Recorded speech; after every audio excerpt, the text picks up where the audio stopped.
kusudi ya siku ya Christmas na Pasaka. Moja ya vitabu nilivyosoma nikajifunza nao kusikiliza watumishi wengine wa Mungu, nikagundua iko nguvu na kusudi ya siku ya Christmas na Pasaka. Sio kusherekea tu kwamba ni kama birthday ya kawaida ya mimi na wewe, lakini ina maana kubwa zaidi kuliko ni vile ambavyo mimi nilijua, sijui mwenzangu, vile ambavyo mimi nilikuwa najua na nilikuwa nasherehekea hizo siku miaka na miaka, lakini sikujua yale ambayo tutakwenda kujifunza mchana wa leo. Nilimshukuru Mungu nilipokuja kujua. Bwana Yesu asifiwe. Nguvu na kusudi la siku ya Christmas na Pasaka. Unasema Pasaka imeshapita, inatuhusu nini? Christmas imepita, inatuhusu nini tena? Na mimi nilikuwa nasema hivyo hivyo, kusoma kitu ambacho kimepita ni kama haina maana tena. Nitasoma tena mwaka unapokuja nijue habari ya kuzaliwa kwa Yesu. Bwana Yesu asifiwe. Na nilifundisha kwa kifupi sana asubuhi, lakini nitaenda kwa undani sana mchana wa leo. Bwana Yesu asifiwe. Kwa sababu ya muda wa asubuhi. Haleluya. Nitafundisha sifa za mtu anayetakiwa afanyike kwa mtu mfano wa Mungu, kwa sura ya Mungu. Nitafundisha pia. Haleluya. Bwana Yesu asifiwe.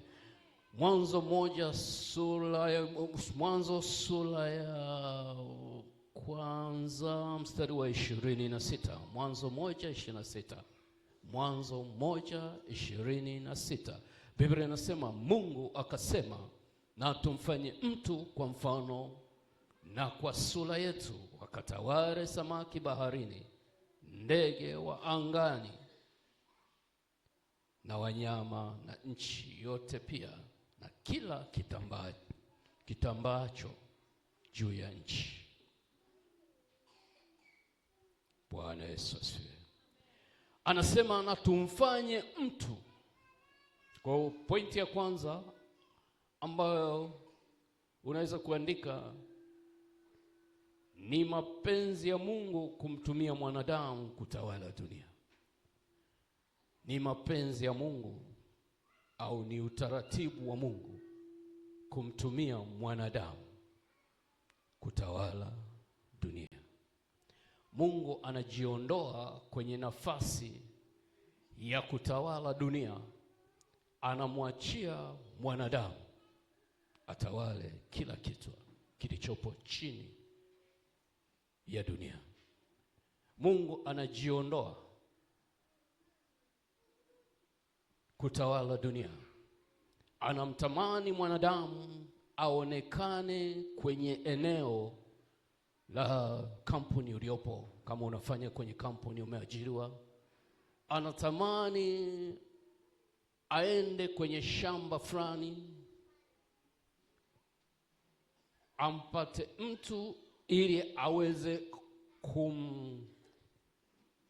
kumbariki kupitia hicho ambacho huyo mtu yupo.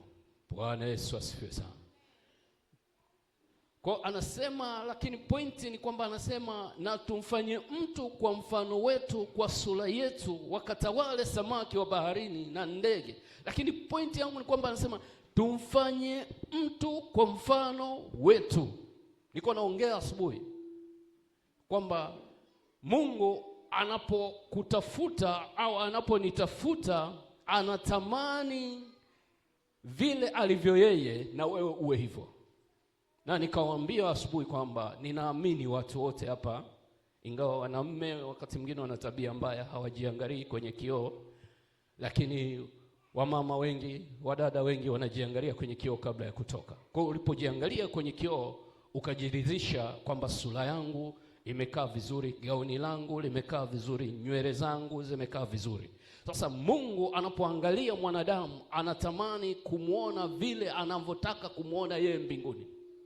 Nikasema anapoangalia kwenye kioo ambacho ni wewe, Mungu hatarajii kuona kumwona shetani kwenye kioo ambacho ni wewe. Anatamani kuona sura ya Mungu iliyoko ndani yako ukiwa duniani. Bwana Yesu asifiwe. Haleluya. Kwa hiyo inamwia vigumu kushuka mahali na kusaidia au kunisaidia, maana pale anapojiangalia kwenye kioo ambacho ni wewe, anapoona sura nyingine tofauti na kile anachokitaka yeye. Maana anasema tumfanye mtu kwa mfano wetu. Kwa anataka mfano wake yeye Mungu auone kupitia kioo ambacho ni wewe. Ili weje, ili amruhusu sasa kwamba nakupa mamlaka sasa ya kutawala. Samaki baharini ukawatawale. Bwana Yesu asifiwe. Hii inanikumbusha kwenye kile kitabu cha Ezekiel 22:30. Biblia pia inasema nami nikatafuta mtu. Na Mwanzo 1:26 inaongea Mungu akasema na tumfanye mtu kwa mfano wetu. Kitabu cha Ezekiel 22:30 anasema nami nikatafuta mtu miongoni mwao atakaye litengeneza boma na kusimama mbele zangu mahali palipo bomoka. Kwa hiyo kulikuwa na watu lakini hakukuwa na mtu. Haleluya. Mtu gani? Mwenye sifa za kimungu. Haleluya. Bwana Yesu asifiwe. Bwana Yesu asifiwe sana. Sijajua wangapi wamepitia mpira, kudaka mpira, basketball na kawaida. Ninataka kuirusha isimu, ninaomba uidake. Jiandae kuidake isimu. Sawa? Sawa? Najaribu tena, jaribu kuidaka. Naona wanashindwa. Hebu jaribu huko, idake isimu tafadhali, isivunjike tafadhali. Sawa? Idake tafadhali. Wameshindwa.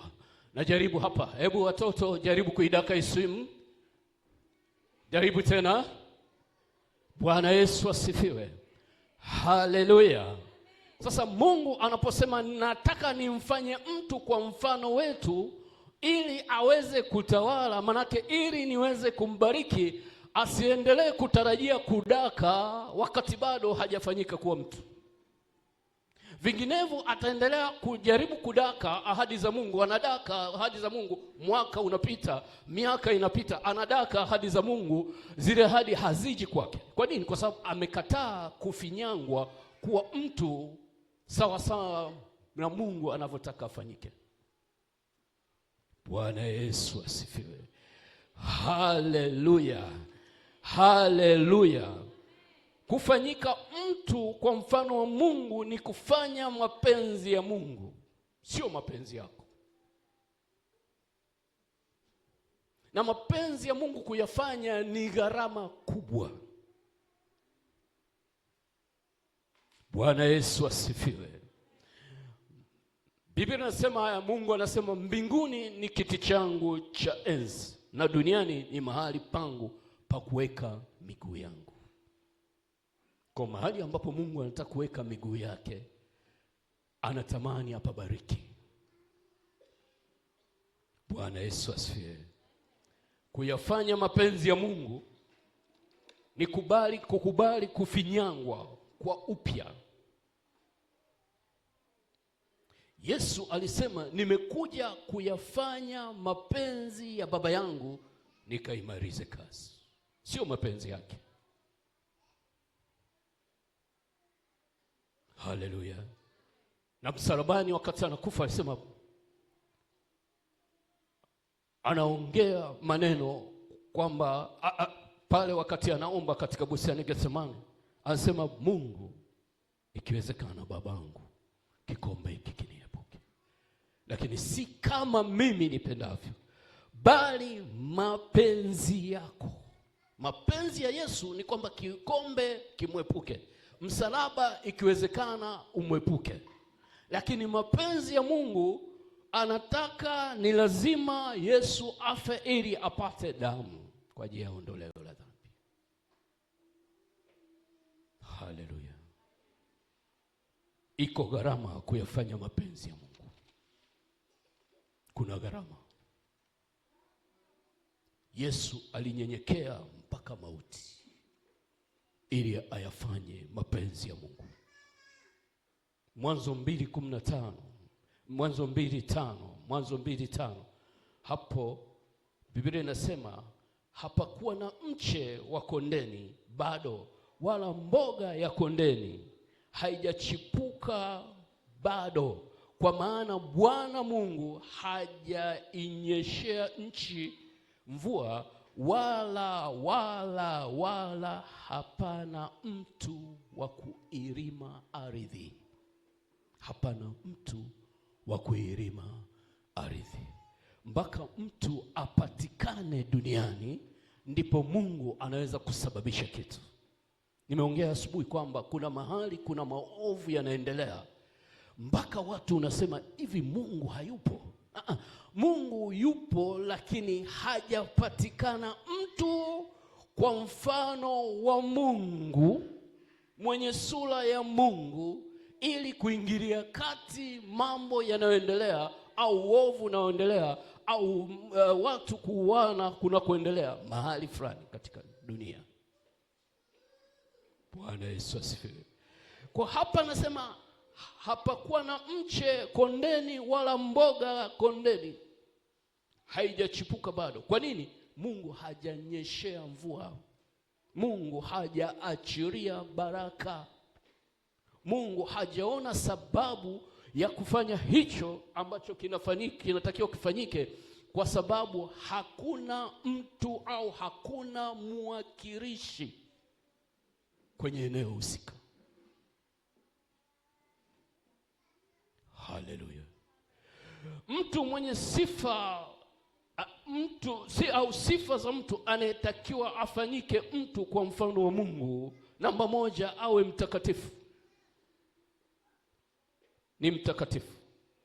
Biblia inasema watakatifu walioko duniani ndio walio bora.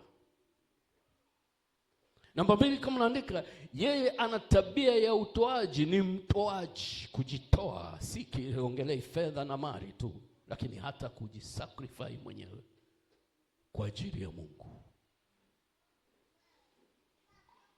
Bwana Yesu asifiwe. Na wewe unajua Biblia inasema kwa maana jinsi hii Mungu aliupenda ulimwengu hata akamtoa. Kwa hiyo yeye mwenye sifa ambazo Mungu anataka amtumie mtu huyo, namba 2, yeye awe na tabia ya utoaji, awe na tabia ya kujitoa kwa ajili ya kujenga ufalme wa Mungu. Namba 3, awe anapatikana madhabahuni. Biblia inasema masarafu na makerubi. Biblia inasema wale wazee 24 usiku na mchana wao wanasema tu mtakatifu, mtakatifu madhabahuni pa Bwana, mtakatifu, mtakatifu, mtakatifu. Bwana Yesu asifiwe. Awe anapatikana madhabahuni pa Bwana. Namba 4 inaendana kidogo na hizi zingine, lakini akubali kufinyangwa ili afanye mapenzi ya Mungu. Akubali kufinyangwa na afinyangike ili ayafanye mapenzi ya Mungu. Sio ya kwake, ni mapenzi ya Mungu. Tabia hizo ambazo asubuhi sikuweza kufundisha kwa ajili ya muda, lakini tabia hizo nilizigusia kwa mbali. Akubali. Unaweza kukataa. Unaweza kuwa Mkristo wa kawaida kila Jumapili, ukiabudu unaondoka zako, lakini Mungu anatafuta mtu afanyike mtu kwa mfano wa Mungu, kwa sura ya Mungu, ili aweze kutawala sasa. Bwana Yesu asifiwe. Kwa namba 4, akubali kufinyangwa. Namba 5, asiwe tayari kumwabisha Mungu. Asiwe tayari, tabia zake, asiwe tayari kumwaibisha Mungu.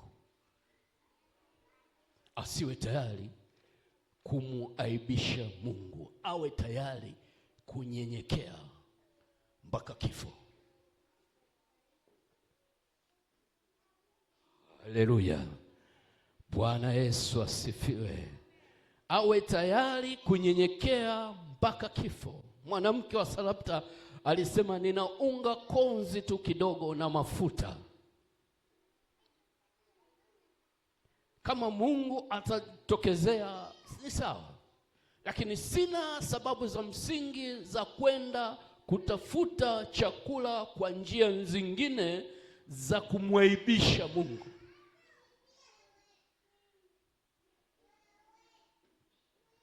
Ukifika kwenye kiwango cha kumtumikia Mungu, kiwango ambacho unasema kwa ajili ya hili nina shida, nina uhitaji, lakini kwa ajili ya Mungu ninaambiwa nikifanya hivi ndio uhitaji wangu au tatizo langu litatatuliwa, lakini kwa ajili ya Mungu siko tayari kumwaibisha Mungu, niko tayari kufa.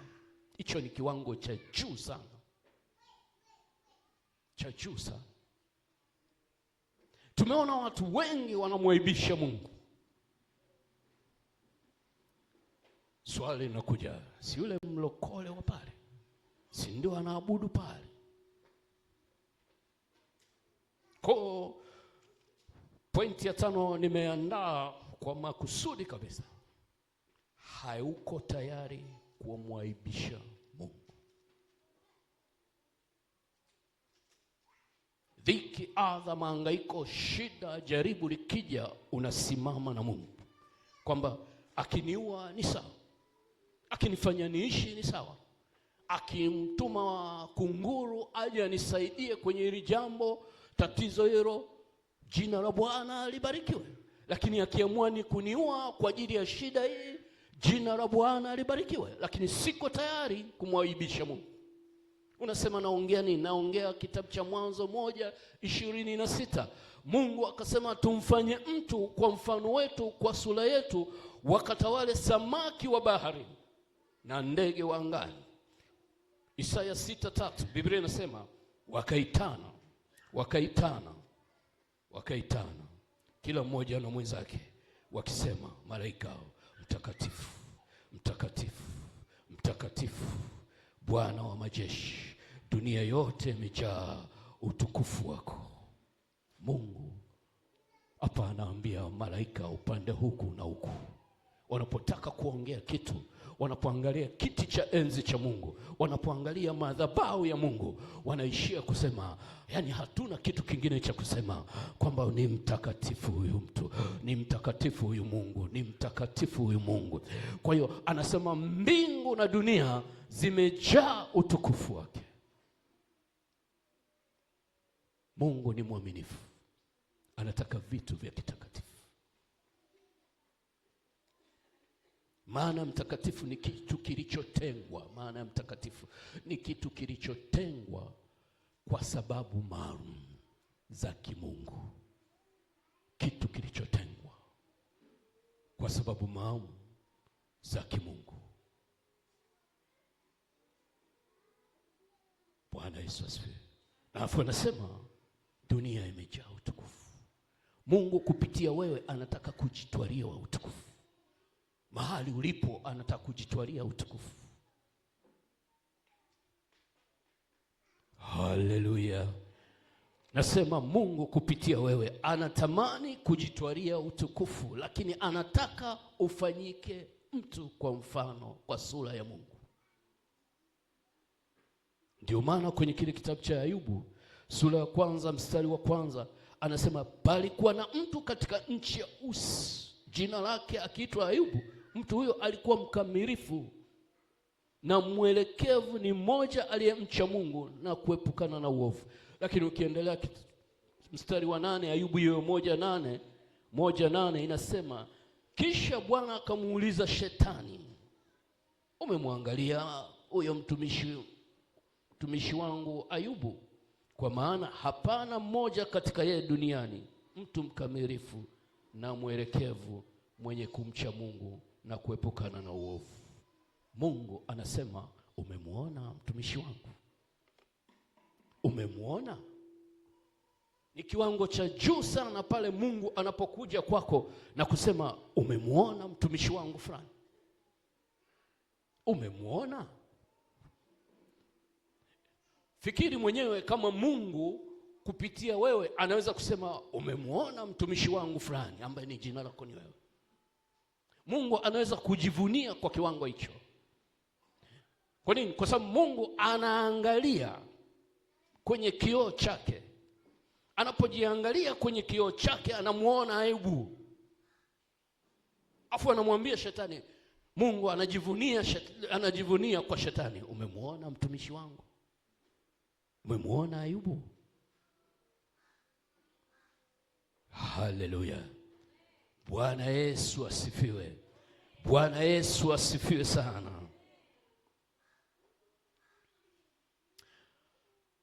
Pointi ya pili, hizo ni kwa nataja sifa tu za tabia za mtu anayetaka afanyike kuwa mtu mfano wa Mungu, kwa sura ya Mungu. Pointi yangu ya pili, Mungu anajiondoa katika kutawala na kumwachia mwanadamu utawala kamili.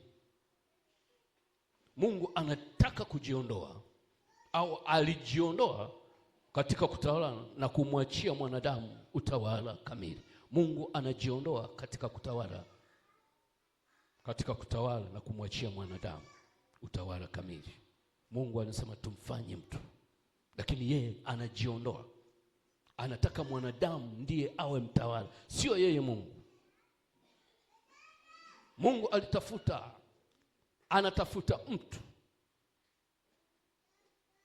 atakayemkabidhi vitu. Tunajua kabisa Adamu alikabidhi vitu na Eva kwa shetani, si ndivyo? Lakini Mungu akawa anatamani kurudisha uhalali wa vitu ambavyo shetani kavichukua kwa mwanadamu tena. Kwa anatafuta mtu miongoni mwetu.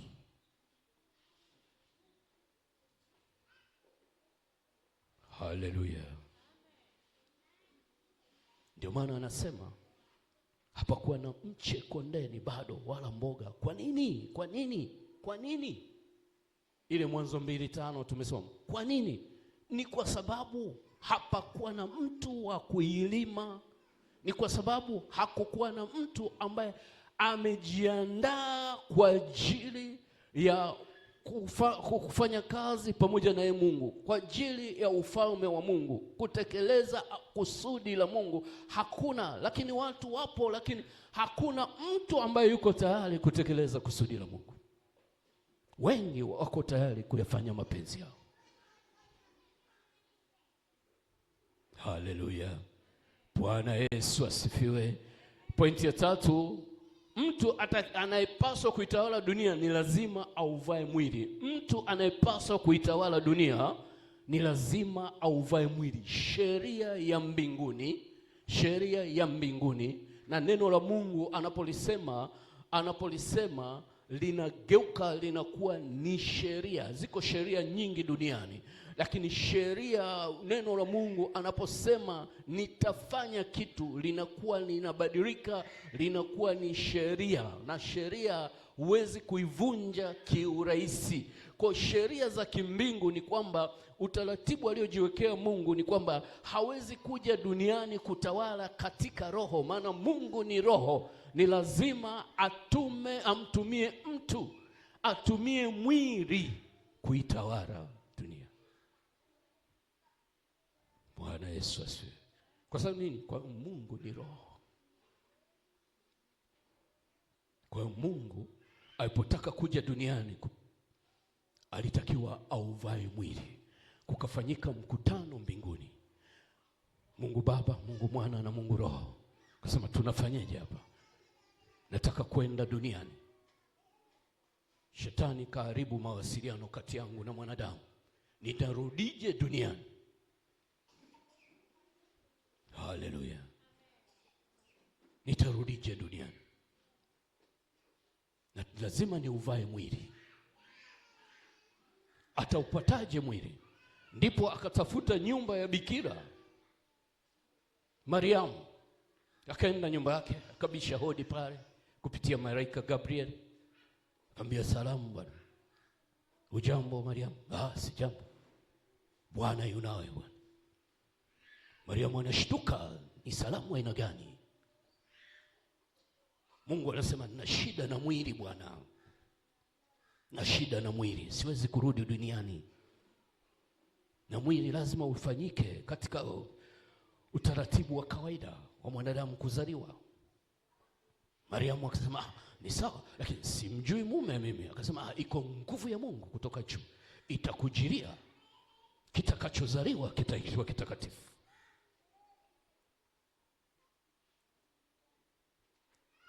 Kwani shida ni nini?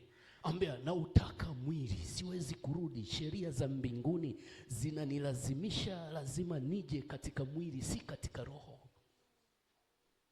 Na shida na mwili. Mguse mwenzio, mwambie Mungu ana shida na mwili wako ili atawale, wengine hawafanyi. Nasema mguse ukimaanisha Mungu anatafuta mwili wako ili atawale. Hawezi kuja mahali unapotaka aje isipokuwa umemruhusu atumie mwili wako. Unajua Mungu ana heshima za ajabu sana kwa mwanadamu. Ukiangalia jinsi alivyoenda kwa heshima kwenye nyumba ya Mariamu, na akamsubiri Mariamu ajibu. Ana shida Mariamu.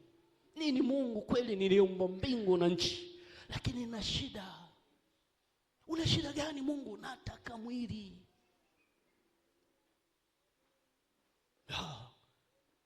Mimi ni mtumishi wa Bwana, na iwe kwangu sawa ni ulivyonena. Malaika Gabriel ndipo akaondoka.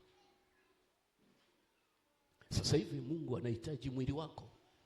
Unaweza kuondoka hapa ukakataa kumpa mwili wako,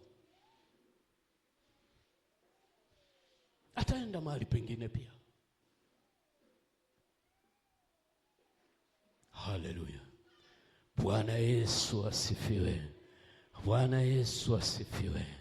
Natafuta mwili wa mtu ambaye ataniabudu katika roho na kweli. Na shida na mwili.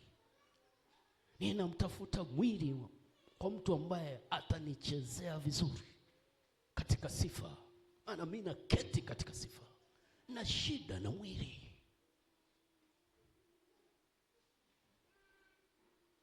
Unasema naongea nini? Nasema tumfanye mtu kwa mfano wetu. Yale yanayotendeka mbinguni na duniani yatendeke. Bwana Yesu asifiwe. Bwana Yesu asifiwe. Pointi ya 4, shetani anapotaka kufanya kazi duniani anatakiwa kwanza naye auvae mwili. Pointi ya 4 ni muhimu sana. Shetani naye anapotaka kufanya kazi duniani, naye anauvaa mwili, anatamani auvae mwili. Kwa hiyo mwili wa mwanadamu uko kwenye majaribu makubwa, kwenda upande wa shetani au upande wa Mungu. Wote wananyang'anyana kwamba tunakuhitaji, tunakuhitaji. Ndio maana unaweza kuwa kanisani lakini ukaamua kutumika upande wa pili wa shetani. Siongelei mambo ya uchawi, matendo yako yakatumika upande wa pili. Haleluya. Mwanzo 3:4 nyoka akamwambia mwanamke, hakika hamtakufa. Shetani kwa mara ya kwanza anautumia mwili wa nyoka ili kufanya kazi hapa duniani. Kwa shetani akamuingia nyoka, katafuta nyoka mwelevu, akamuingia pale. Alipomuingia akaanza kufanya kazi. Akamwambia hamtakufa hakika.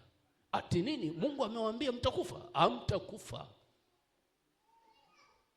Kwa nini? Kaupata mwili. Kwa sababu sheria ya kiroho ni lazima ufanye kazi baada ya kupata mwili. Shetani katika bustani ya Eden alipoona ameuvaa mwili, ndipo alipoenda kwa mwanadamu. Aliuvaa mwili kwa kuingia kwa shetani, kwa nyoka nimekwambia. Ndipo alipoenda kwa mwanadamu kunyang'anya madaraka. Kunyang'anya madaraka. Maana Mungu alimkabidhi mwanadamu bustani ya Eden, ailime, aitunze, akampa kila kitu, akamwambia ndege, wanyama, Adamu wape majina wewe, miliki. Kulikuwa na mito ambayo Biblia inasema kwamba kulikuwa na dhahabu kwenye hiyo mito inapita kama maji. Mungu akamwambia vyote vya kwako. Na shetani akaona jinsi Adamu alivyobarikiwa. Bwana Yesu asifiwe. Haleluya. Ndio maana wakati mwingine wanashangaa mtu, uwepo wa Mungu umeshuka, watumishi wa Mungu wako hapa mbele wanaabudisha. Yaani unasikia kabisa hapa kuna kitu kinafanyika. Katika mwili wangu roho wa Mungu kaingia, mwili wako roho wa Mungu kaingia. Anasema na wewe. Lakini unashangaa mwingine ndio muda ambao anatoka nje. Wakati wa kuabudishwa ni Mungu anatafuta mwili ashughulike na kanisa. Mungu anatafuta mwili ashughulike na matatizo yako. Mungu anatafuta mwili ashughulike na matatizo ya ukoo wako. Mungu anatafuta mwili ashughulike na ukoo na matatizo ya nchi yako. Anatafuta mwili ashughulike na matatizo ya taifa, ya ulimwengu. Anatafuta mwili. Mwingine haelewi. Siongelei kwa mtu aliyepata dharura, lakini wanashangaa. Nasema huyu uwepo wa Mungu hajauona. Anafikiri utarudi tena kesho. Haleluya. Bwana Yesu asifiwe. Bwana Yesu asifiwe. Ndio maana wakati mwingine wanakaa kiti cha kwanza nikienda kwenye makanisa mengine huko safari. Kwa sababu wako wale watu ambao uwepo wa Mungu ukishuka, hasa kama amekaa kwenye kiti hivi, utakuta wewe uko umezama, unaongea na Mungu. Yanasema naomba nipite, naomba nipite, naomba nipite. Yaani anakudisturb kabisa. Yani ndio muda hajapata dharura ndio anatoka nje. Yaani ndio wakati wa mtu anatoa leso, anafuta kiatu chake kimechafuka na vumbi. Mwili, Mungu ameshapoteza mwili. Unatoka mkavu. Haleluya. Haleluya. Ndio wakati mtu anauliza utakuwa na change, maana baadaye kutakuwa na kutoa sadaka. Mungu atusaidie sana. Nasema Mungu atusaidie. Mungu alimuingia mpaka sasa shetani Mungu anapotaka kufanya kazi anaitafuta mwili. Wanasema kwa mfano Daudi, kipindi Sauli amezongwa na mapepo yanamsumbua kwenye nyumba yake, anataka kutumia mpaka mikuki kuadhibu watu. Wakamuita kijana mmoja Daudi, mpiga kinubi. Akipiga kinubi pale yale mapepo yanamwachia, afu Sauli anarudi kwenye hali ya kawaida. Kwani Sauli alikuwa anatafuta mtu ambaye anaweza kumsaidia. Watu walikuwepo, lakini aliyepatikana anaitwa Daudi. Ndio maana ni kukwambia kwamba sasa hivi tunawatafuta kwenye kwaya, tunawatafuta kina Daudi, wanaweza kupiga vinubi, mapepo yakakimbia yenyewe, wala hakuna haja ya kuweka mikono. Lakini Mungu anatafuta mwili wa mtu fulani, apulize pumzi ya uhai ndani, autumie. Haleluya. Bwana Yesu asifiwe sana. Biblia inasema nyoka alipomlaghai mwanadamu akala tunda. Lile tunda mwanamke Eva akapeleka kwa mmewe, kila kitu kikavurugika, wakafukuzwa bustani. Haleluya. Pointi ya 5, baada ya Adamu kumwasi Mungu. Pointi ya 5, baada ya Adamu kumwasi Mungu, Mungu hakuweza tena kuja duniani sababu hana mwili. Baada ya Adamu kumwasi Mungu, Mungu hakuweza tena kuja duniani sababu hana mwili, sababu hana mwili. Ni sheria ya mbinguni kuwa ili kutawala ni lazima uvae mwili. Ni utaratibu wa kimungu, ili atawale ni lazima auvae mwili. Mungu alipokuwa anautumia mwili wa damu ili kuja duniani kutawala, alikuwa anakuja kila jioni wakati wa jua kupungua. Lakini Adamu alipoukabidhi mwili wake kwa Shetani, Mungu hakuweza tena kuja duniani. Alipokuja mara mwisho kutembelea, alimuuliza, Adamu, Adamu, nipo mimi hapa. Mwili niliokuwa nautumia uko wapi? Huyu mke ulionipa alinipa tunda, nilipokula mwili ukakosa, roho wako akaondoka ndani yangu. Sina namna tena ya kukaa kwenye position ulionitia. Shetani, Adamu alipokabidhi mwili wake kwa Shetani, ndipo Mungu akawa hana namna ya kuja duniani kutawala. Mungu anaweza kukaa kwenye kampuni yako unayofanya kazi, umeajiriwa au kampuni yako. Unapokaa kwenye biashara, anakuja ni kwa sababu umejiachia mwili wako kwake. Kwa hiyo unaweza kuta anatawala general manager au mkurugenzi, lakini kiuhalisia ni wewe unayetawala mahali pale. Unamiliki au unatawala duniani na mbinguni. Unakuwa na uraia wa mbinguni na duniani. Unapokabidhi mwili wako kwa Shetani, Mungu anaondoka kwenye eneo hilo. Mungu anailinda kampuni unayofanya kazi, analinda biashara unayofanya kazi, analinda nchi uliopo. Ni kwa sababu wewe umeruhusu yeye atawale kupitia wewe. Narudia, Mungu hawezi kuja kutawala hivi katika roho. Ni lazima amtumie mtu mahali ulipo, hata kanisani pia. Bwana Yesu asifiwe. Haleluya, haleluya. Pointi ya 6, Mungu aliamua kumtumia mwanamke kuzaa mwili kama nilivyokuelekeza. Pointi ya 6, Mungu aliamua kumtumia mwanamke kuzaa mwili. Kwa alipotaka kurudi, nimekuambia habari za Mariamu, akatafuta mwili wa Mariamu. Ni lazima ujue hivyo vitu. Ndipo Mungu akasema, Luciferi, Luciferi, Shetani, unajua siwezi tena kurudi duniani bwana, maana sina mwili uliokuwa nautumia wa Adamu bwana. Umemdanganya mwanamke anaitwa Eva, sawa bwana, la kuharibu mahusiano yangu mimi na huyo mwanadamu,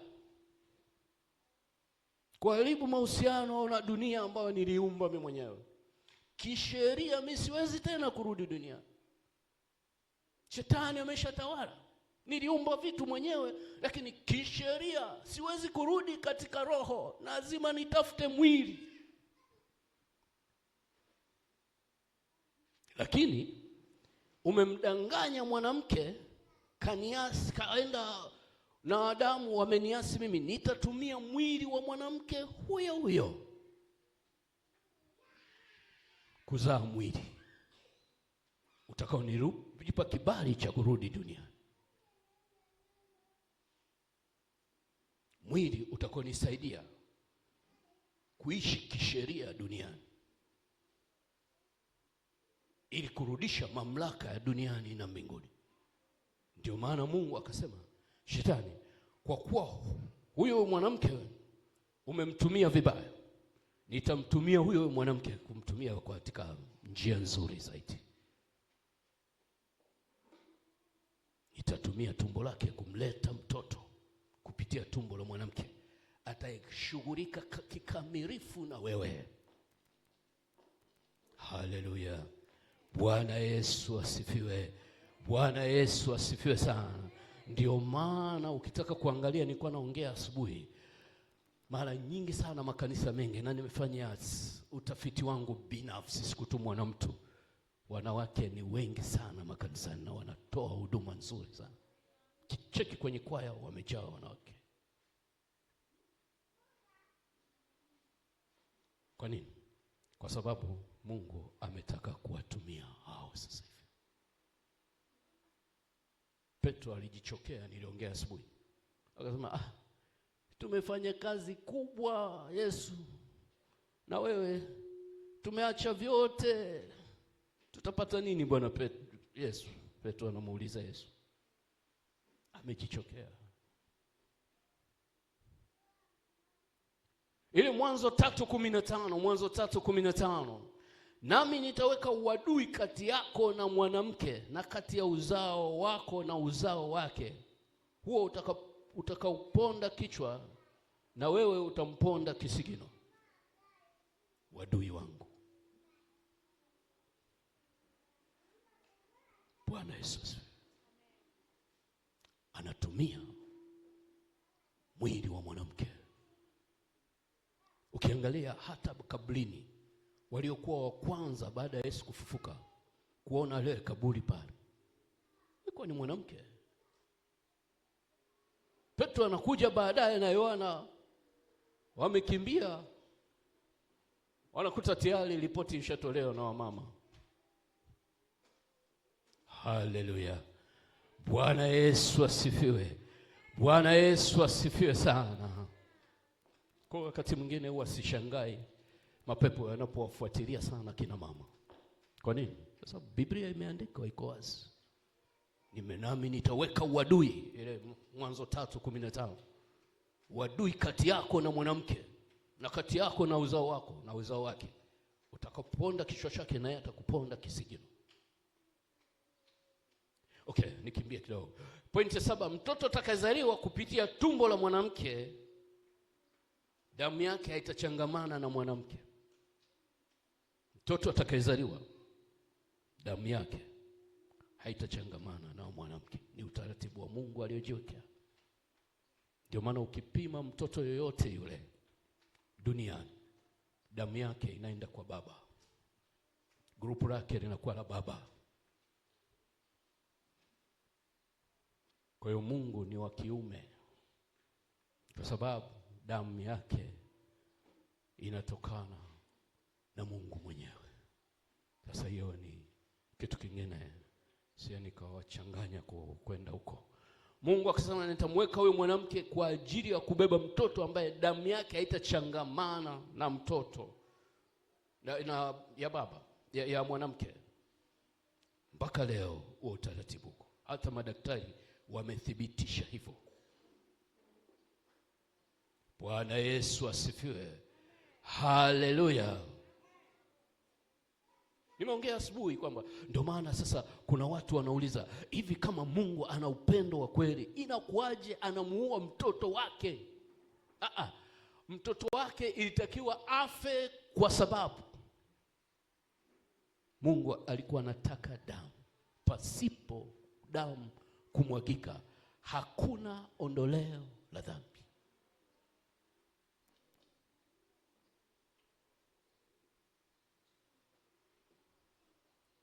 Mungu alitaka mwili kutoka kwa mwanamume, mwili kutoka kwa mwanamume ambaye ni Mungu mwenyewe, na damu yake iwe ni takatifu, maana Mungu ni mtakatifu.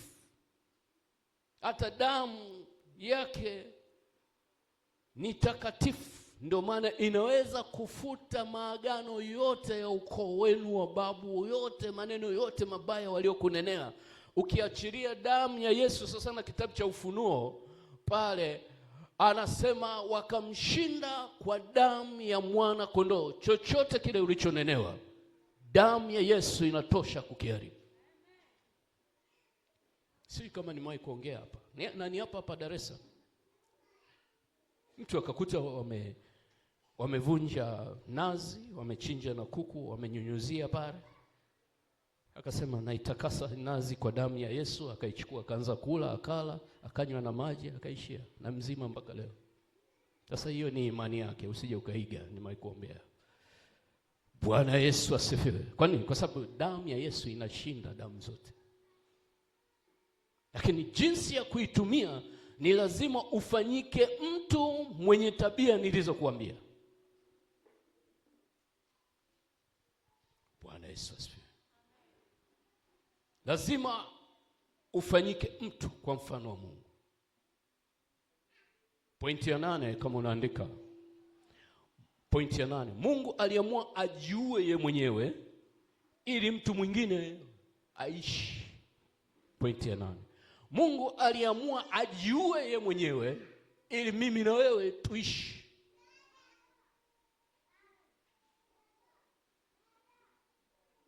Usipokufa wewe ni lazima mtu mwingine afe kwa ajili ya dhambi, kwa sababu mshahara wa dhambi ni mauti. Kwa hiyo dhambi ina mshahara. Mshahara wake unaitwa mauti.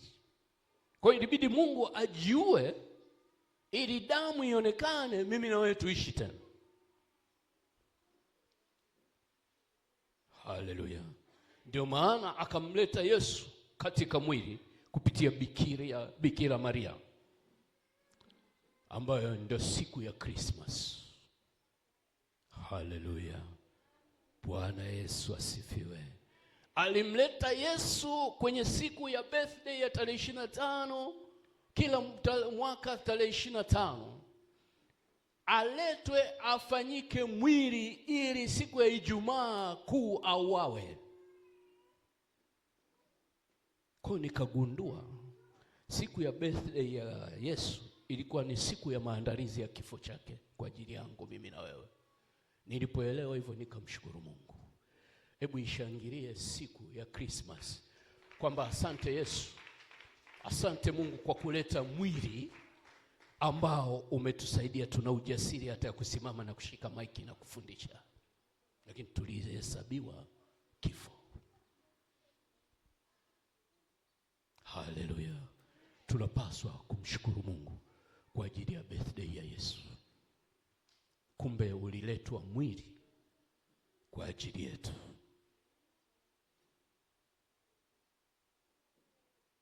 Ndipo nilielewa sasa na kumpenda Yesu na kumpenda Mungu. Maana asingekuja katika mwili, ilibidi mimi na wewe tufe, tufanyike kuwa kuni kwa jehanamu. Bwana Yesu asifiwe. Haleluya. Haleluya. Tatizo nini? Dhambi haiwezi kuondoka pasipo damu. Kwa Mungu alihangaika akasema nifanyeje, na inatakiwa ni damu hiyo ambayo ni ya Yesu mwenyewe ili iondoe dhambi. Kwa ninahangaika, akahangaika akasema nitafanyia mwanadamu mwingine kwa ajili ya kumrudisha mwanadamu aliyepaswa kufa. Haleluya. Na kwenye kitabu cha Mathayo 26:28, Mathayo 26:28 anasema kwa maana hii ndiyo damu ya agano imwagikayo kwa ajili ya wengi kwa ondoleo la dhambi. Ni Yesu anasema hii ni damu ya agano inayomwagika kwa ajili ya wengi, sio wachache, wengi. Kwa ajili ya gani? Kwa ajili ya ondoleo la dhambi. Waibrania 9:22. Katika Torati karibu vitu vyote husafishwa kwa damu, na pasipo kumwaga damu hakuna ondoleo la dhambi.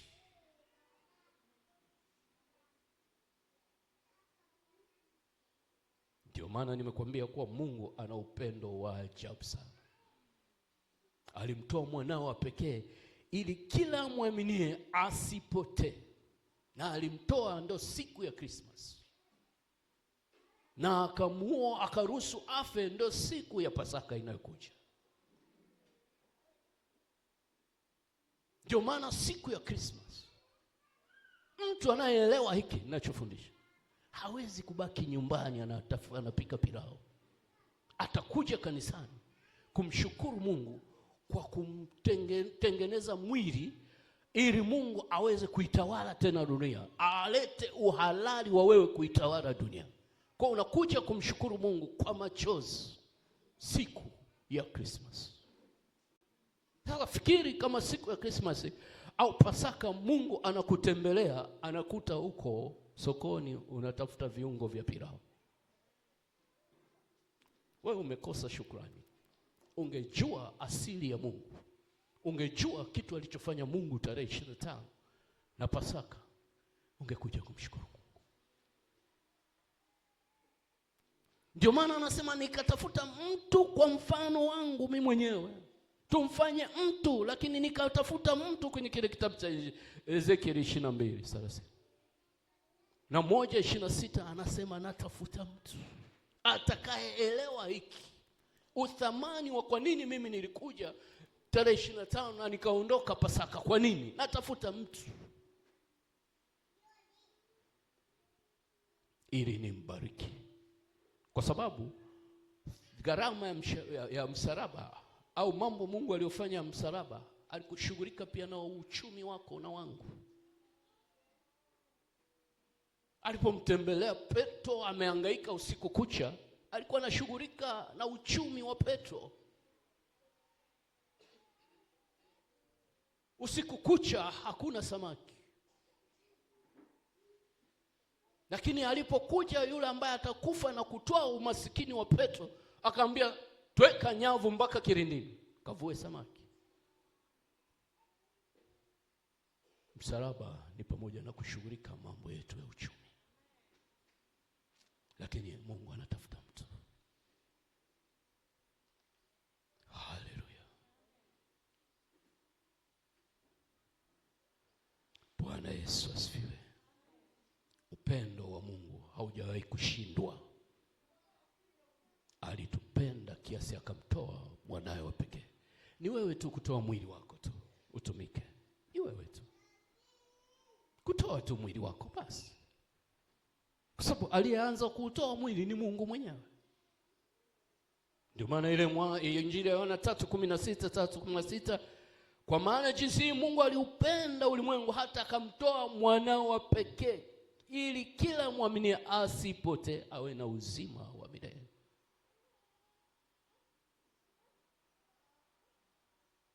Mungu anapokupenda hatoitoi kasoro. Kasoro zinaondoka, unaingia upendo. Bwana Yesu asifiwe. Haleluya. Mguse tena mwenzio, mwambie Mungu anataka mwili wako. Mungu anataka mwili wako.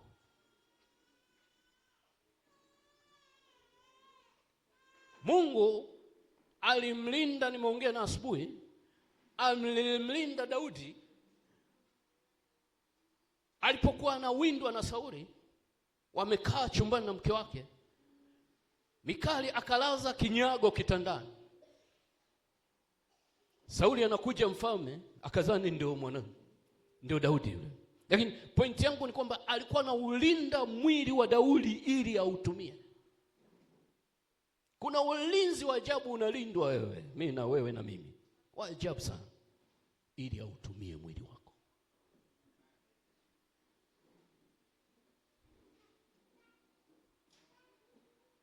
Mungu akuweke kinyago mahali ambapo umewekewa mitego.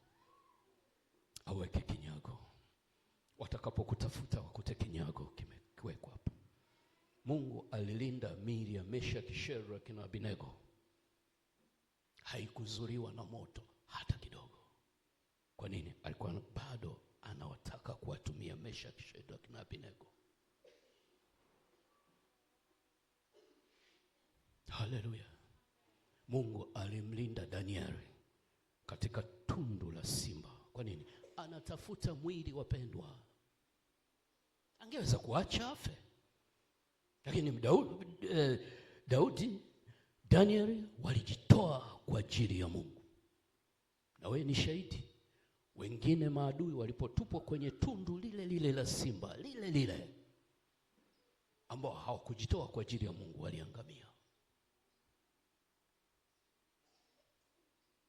Simama hapo ulipo.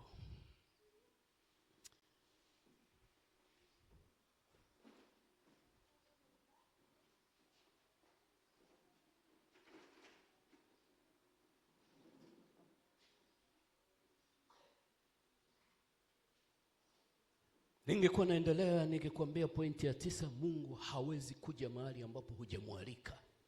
hawezi kuja. Hata saizi tutaomba, lakini hawezi kuja mahali ambapo hujamwalika. Ukisema mwili wangu na utaka niutumie mimi kwa shughuli zangu, hawezi kuja, atakuacha tu. Lakini ukikaa shuleni kwako, chuoni kwako, ukikaa ukiona mambo hayaendi, usimlaumu Mungu. Maana yeye anakuja mahali alipoalikwa. Kwenye ndoa yako atakuja kama umemwalika. Kwenye biashara zako atakuja kama umemwalika. Maana anataka kuutumia mwili.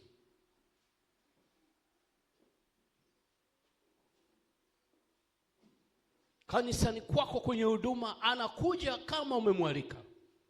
Ukisema ndafanya kimazoea, atakuacha. Lakini usilaumu wakati mambo hayaendi vizuri.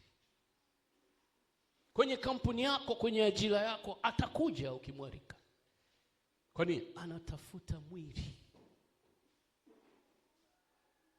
Mungu ni wa utaratibu. Hawezi kumforce mtu. Hawezi kumforce mtu. Na hajapanga kumforce mtu. Ndio maana anasema tazama nasimama mlangoni nabisha. Mtu aliyekuumba si anayevunja mlango anaingia tu. Si ndio amekuumba Bwana?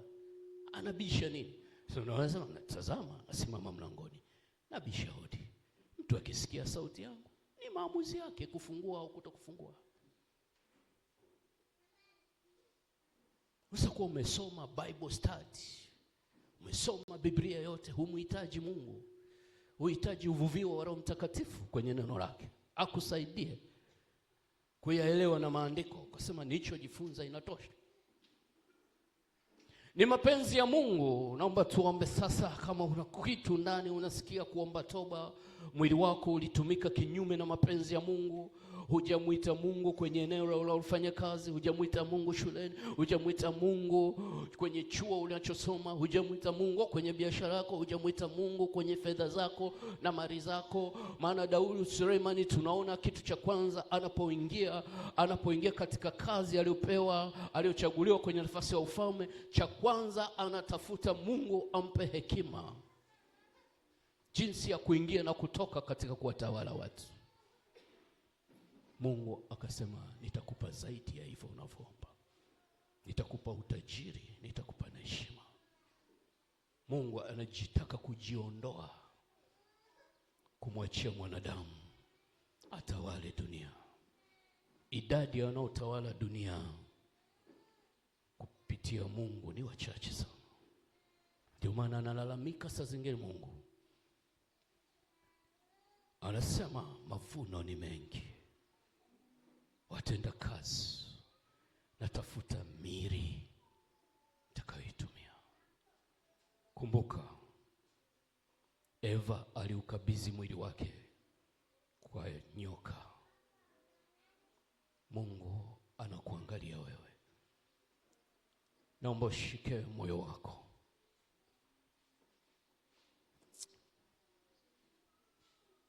Shika moyo wako. Sijajua kwa kiwango gani unataka kujitoa kwa ajili ya Mungu. Mungu anataka kuzaa kitu kwenye maisha yako. Ni kwa ajili yake na yeye. Mungu alikwenda kwa Mariamu, akaomba mwili wa Mariamu. Mungu anaomba mwili wako. Anasema mwanangu, naomba mwili wako. Anaomba mwili wako. Anakusemesha hata sasa. Kuna maeneo ambayo anatafuta mwili wako. Omba asili ya Mungu iingie ndani yako. Asili ya Mungu.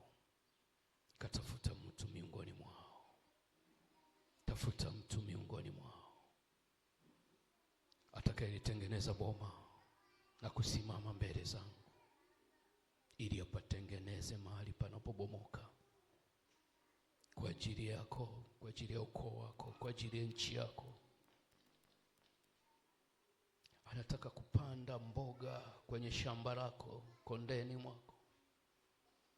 Hajachipua mazao yanayopaswa uyatumie, lakini haoni mtu wa kuilima ardhi.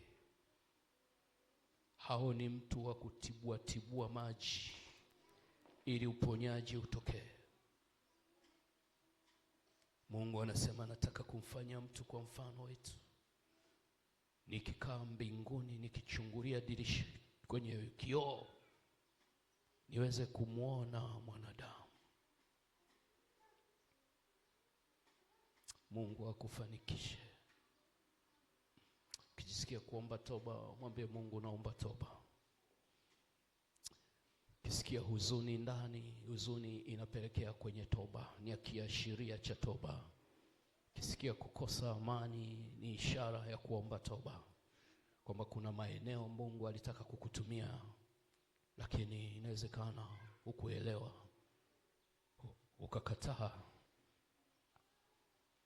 Kwa kujua au kwa kutokujua ukakataa, Mungu akapita. Umeimba kufinyange, alipoanza kukufinyanga ukakataa, lakini wimbo uliimba mwenyewe. Mungu akusaidie. Tuombe. Mungu wetu na Baba yetu wa mbinguni, katika jina lako Yesu, tunaomba toba Bwana. Turehemu Mungu. Wakati mwingine tumekuwa tunazidaka baraka, lakini hatuziishi kwa sababu hatukukaa vizuri na wewe. Mungu tunaomba uturehemu. Unasema unatafuta mtu. Ukasema tumfanye mtu kwa mfano wetu, kwa sura yetu. Wakatawale bahari, samaki wa baharini. Ukweli hatutawali Bwana. Mungu tunaomba utufanyie mabadiliko. Huduma zipate mabadiliko. Maisha yapate mabadiliko. Vinywa vyetu vipate mabadiliko. Tutakapokuita kupitia vinywa vyetu tukakuone ukishuka.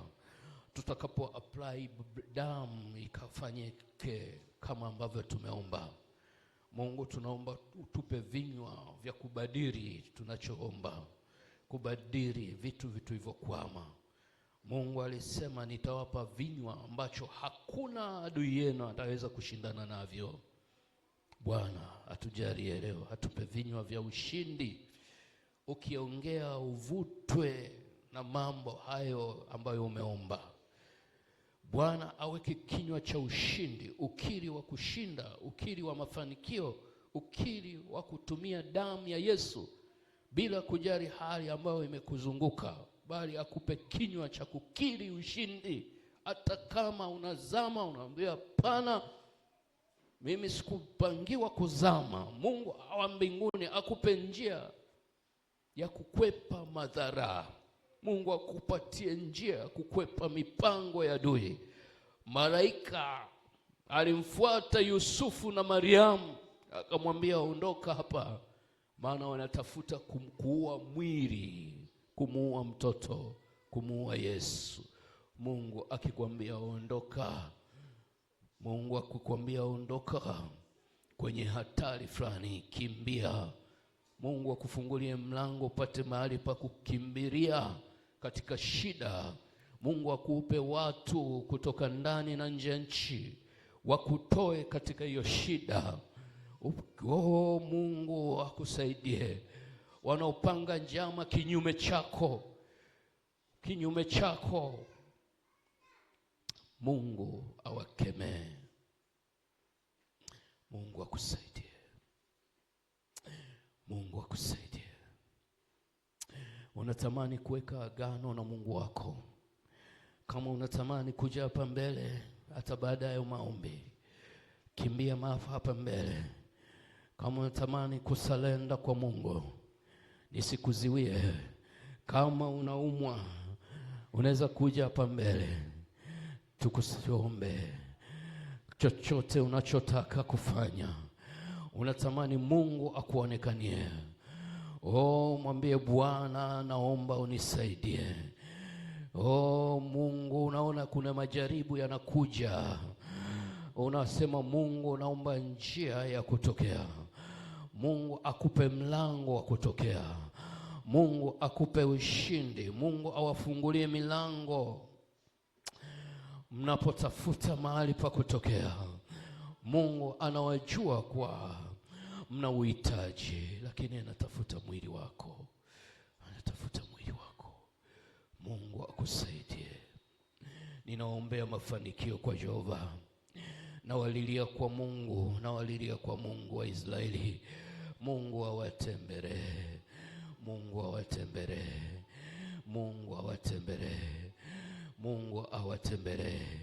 Mungu aitembelee familia yako, kwa sababu umetumika na unatamani utumike kwa Mungu. Unatamani utumike kwa Mungu. Mungu akukumbuke. Mungu akuponye. Mungu akusaidie. Mungu akusaidie uyafanye mapenzi yake. Mungu wa mbinguni, Mungu wa mbinguni, Mungu wa mbinguni, Mungu wa mbinguni, Mungu wa mbinguni, Mungu wa mbinguni anataka uyafanye mapenzi yake. Yesu alisema, ninataka niyafanye mapenzi ya Baba. Mwambie Bwana, nisaidie yaue mapenzi yako. Mwambie Mungu, yaue mapenzi yangu. Maue mapenzi yangu, niyafanye mapenzi yako. Omba, mwambie Bwana, ua mapenzi yangu. Nimekuwa nayafanya mapenzi yangu siku zote. Naomba uyaue mapenzi yangu sasa. Yeye ni mwaminifu. Ataua mapenzi yako na ataweka mapenzi yake. Mwambie Mungu, kuna gharama kuyafanya mapenzi yako. Mwambie Bwana, naomba unitie nguvu. Katika jina la Mungu Baba na Mungu Mwana na Mungu Roho Mtakatifu. Unaweza kusimama ukanyosha mikono yako juu. Nyosha mikono yako juu. Nyosha mikono yako juu. Uwe ni mtu wa kushukuru. Mwambie Bwana, ninakushukuru kwa ajili ya siku ya Krismasi, tarehe 25, birthday ya Yesu. Kumbe ulikuwa utafuta mwili urudishe kuitawala dunia. Nami najitoa mwili wangu Bwana, na kushukuru kwa ajili ya siku ya tarehe 25. Kumbe ulimtoa Yesu kwa ajili yangu, na kushukuru kwa ajili ya siku ya Pasaka inayokuja. Nitapatikana nyumbani mwako kumshukuru Yesu kufa kwa ajili yangu. Hebu mpigie Yesu makofi, ukisema asante kwa ajili ya Krismasi, ukisema asante kwa ajili ya Pasaka. Mwambie asante kwa hizo siku.